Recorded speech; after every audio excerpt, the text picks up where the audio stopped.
The final piece of the podcast equipment puzzle are the peripheral pieces, the things that you need to help you along, and some of the optional extras that you might find yourself needing and or wanting. So what I'm going to do is I'm going to talk you through each of these peripheral pieces, what they do, why you might need them, and what my recommendations are for them. First and foremost, you need a way to hold your microphone. And there are three options for this. There's good old handheld like this. And I really don't recommend that when you're podcasting all the time. Why don't I recommend that? Because you can kind of do this and you can move and you can do this and you can do that. It's really just not going to work well. And it's fantastic if you can kind of go out and do this. So if you're at a conference or if you're at an event, there's nothing wrong with that. Hey, I'm here interviewing XYZ. And you kind of do this two-way thing. That's fine. But handheld, I really don't recommend. So the two other options that you've got for holding your microphone are this option, the desk stand that comes with the microphones that you buy, which honestly, like, they're decent, they're great, but they're not going to be very close to you. I mean, you put it on your desk, it's not, you probably can't even see that very well. You can just see the top of it. It's too far away, all right? So that, I'm afraid, is a no-go. Don't use that because you need your microphone, remember, where? Within a fist width. So you don't use that, all right? That's in the bin, all right? We don't need that. Which leaves us then with a desk stand. And there are two types of desk stand, portable ones that you can kind of just carry about and you can plonk on a desk, big iron things that you pop on there. They're fine if you want portable setups, but ultimately, why bother? You may as well just take this with you. So that leaves us with this. This is called a boom arm, okay? And I'm going to bring the Rode Pod mic in to demonstrate this. Look at this boom arm on this, okay? It moves, it shakes, I can move it, can twist it, and it works really, really well. I can put it anywhere that I want, okay? It's a fantastic option. Now, there are varying degrees of these boom arms. You can get these Heil ones. You can get one from Rode. You can get cheaper ones that are like 10, 15 pounds, 10, 15 bucks. It doesn't matter which you get, all right? You need a microphone boom arm. So grab one of those if you want. Go ahead. They're not expensive. Clips to your desk. Works really, really well. What you'll notice is as well that I've got this thing on. This is called a shock mount. Now, this Rode Pod mic doesn't have one on because I didn't set it up. I wanted to show you the difference, right? So the difference between these two microphones right now is that this Heil is sat inside what's called a shock mount. And the shock mount, if I was to kind of bang on the table and just kind of do that, you'll probably hear it a little bit, but not as much as if you would when I was doing it through this pod mic. And the reason for that is that this shock mount, what it's doing is it's taking all the shock. It's this elasticated kind of setup. Can you see that? I don't know if you can see that, but it's got elastic on it. Okay, so when I knock the table, I knee the table, I put my drink down on the table, it takes all the sound and absorbs the vibration so that it doesn't come through as much, if at all, on our recording. So I highly recommend the shock mount. And again, this is a Heil one. You don't have to get a Heil one. There are ones that you can get for the ATR. There are ones that come with the boom arms, depending on your package. Just grab yourself a shock mount. They're not expensive. They're like £10, $10 each. A shock mount is going to really, really help with that, okay? You can get away without it. Just like this, you can do that, that's fine, but you're going to struggle when you start to knock your desk, you walk into it, someone walks past, puts a drink down, whatever. You're going to really hear that through that, okay? So grab yourself a shock mount. The third thing that I think you're going to need is something called a pop filter, which is this little metal thing. And I use this because it fits with the Heil really, really well. But basically, there are three types of these filters. The pop filters and something that's traditionally called a wind filter. And you'll recognize the wind filter actually in a second when I show you. So this pop filter, what this does is it clips on to the stand, and you can get like a sexy one like this. It's not, again, this was like £10, $10, whatever.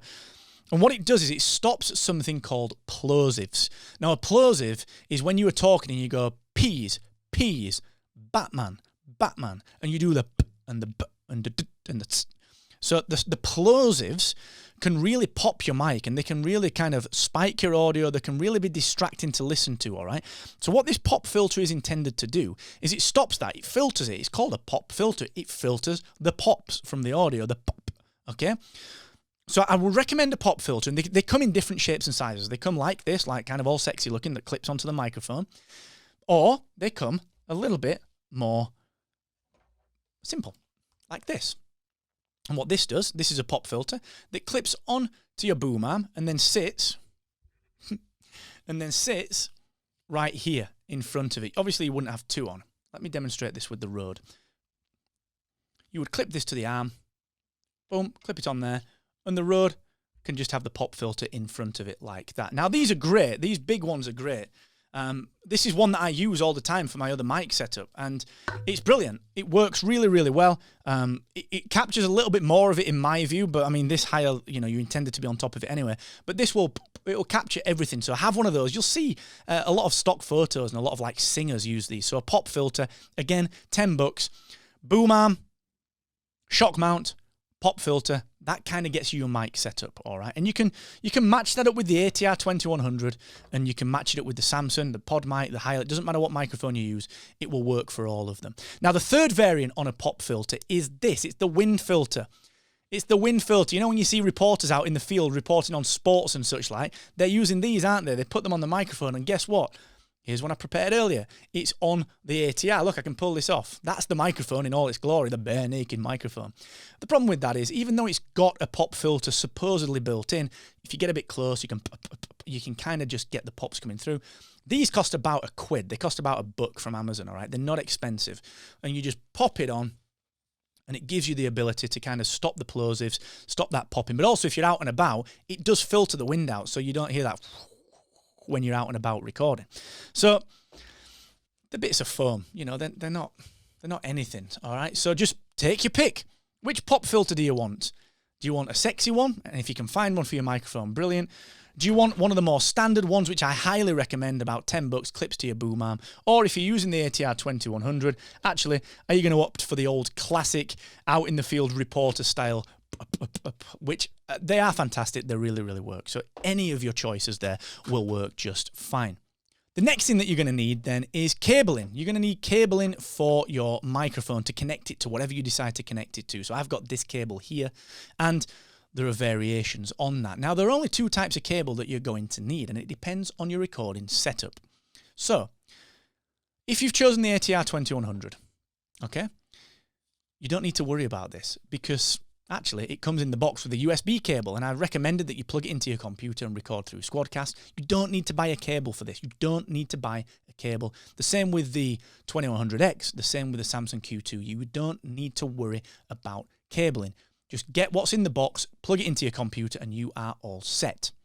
However, if you chose either to use the Zoom PodTrack P4 to capture your recordings onto an SD card in WAV file format to send to your editor or put into your editing software, if you chose that, look at the inputs. They're different. Maybe you chose the Rodecaster. They're different inputs. They're the same as these ones. Maybe you chose the Heil PR40 or the Rode PodMic as your microphone. Well, these have got very different requirements. They actually use, can you see those 3 pins at the bottom? They actually use that 3-pin mechanism, and this cable is called an XLR cable. You can see those 3 female inputs connect to the 3 male outputs on the microphone. Now, you really don't need this. If you're using an ATR into your computer, don't worry. This is only if you've chosen a little bit of a different setup, a more advanced setup that, frankly, you probably don't need right now. If you do want an XLR cable, and if you feel you need them, the ones I recommend are really, they're not that expensive. Grab a couple of them. And I always personally, this is a throwback to my old musical days, I always look for something called shielded cables, which stop the electrical interference. And I always look for a brand that use Van Damme cabling, spelt like Jean-Claude Van Damme. That's not because I love 80s martial arts movies, even though I do. It's because they are long-term known to have been some of the best cables on the market. So I always recommend a shielded Van Damme XLR cable. And always make sure you get one that's long enough to cover your needs. I would always recommend a minimum of a 2 meter. So if you do want a shielded cable, it's a Van Damme cable, it's XLR, minimum 2 meters. But I don't think you need it. I recommend the USB cable that comes with your ATR or your Samsung. Plug that straight into your computer, and that is your cabling done. Last but not least, headphones. These are not to record into, okay? So I don't want you to be thinking to yourself, I need to get a headset to record into, or I need some iPhone headset because it's got the microphone on. What I'm talking about here is monitoring headphones. Headphones that allow you to hear your guests, or hear yourself back, or hear any background music, anything that is playing in your audio for when you're editing and recording, that shield you from the outside world and play what is called a neutral or a flat sound. So they don't enhance the bass or the treble or cut the bass or cut the treble. It's a neutral, flat sound coming through these headphones. Sure, if you don't have the budget for it, I understand. You can use your telephone headset. You can use your iPhone headset, whatever you've got. It's all right to start with. Use your AirPods if you so wish. It will serve the purpose, but it's not going to give you the best outcome. If you do have the budget and if you've got the time to shop for these, I highly recommend these headphones. The Sony MDR7506. Sony MDR7506. You'll see the model number just on the side. Now, why do I recommend these? Well, they're fantastic, all right? These are a staple in audio production. They're not that expensive. All of the component pieces can be replaced. So I've had these since I started podcasting years and years and years ago. And I've replaced these covers maybe once, twice. They really stand the test of time. They have great volume. They plug into anything. They can be used with mixing desks. They can be used with computers. They go over your ears. They shield you from the outside world and give you a very flat sound. So the MDR by Sony 7506. Sony MDR 7506. That's my recommendation for headphone if you want to get some. Now, podcasting peripheral equipment is not that crazy. You need something to connect stuff together, cables, and most of the cables come with the microphones anyway if you buy the ATR.